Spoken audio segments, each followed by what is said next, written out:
We're back on Access Carolina. 58% of North Carolina middle schoolers have tried alcohol. That's according to the 2023 State of Underage Drinking Survey from Talk It Out NC. And that's a 22% increase from a similar study in 2017. We caught up with Dr. Wanda Boone from Talk It Out NC to learn more. According to your survey, when parents talk about the dangers of underage drinking, teens are listening, but you say parents are not having this conversation early enough and not often enough. When does the conversation need to start? Well, actually, many people do wait a little bit too long. They feel more comfortable in waiting until a child is 12 years old, but actually 8 years old is a good time to start. We understand that many children start using or attempting to use alcohol at 11 years old.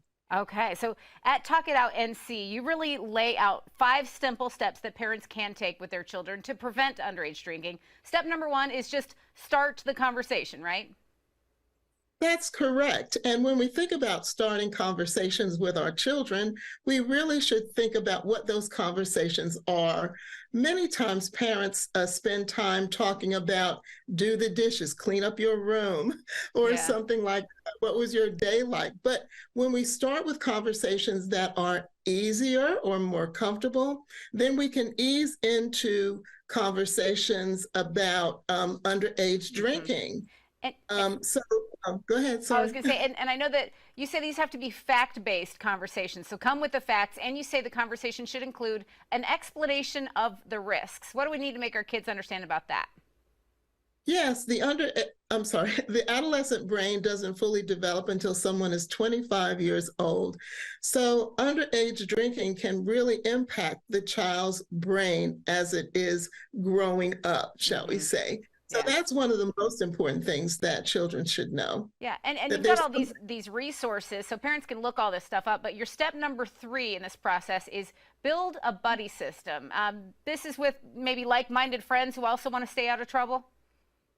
Yeah, when we think about the statistics, even if there are something similar to 25% of young people are experimenting with alcohol, that means that 75% are not. And so among those 75%, your child can find someone, a peer, that cares about health and wellness, taking care of their bodies just as much as they do. Good peer pressure can be a good thing.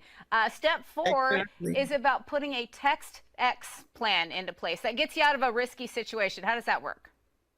Yes, if a child feels uncomfortable in the place that they are or something that's going on, they can simply text X to their parent, and their parent will know to call them back, find out where they are if they don't already know, and come and get them out of that dangerous situation. That's a nice way out. And then finally, you encourage teens to take the Talk It Out pledge. This is a promise to abstain from alcohol, and that's all on your website. How does the pledge work?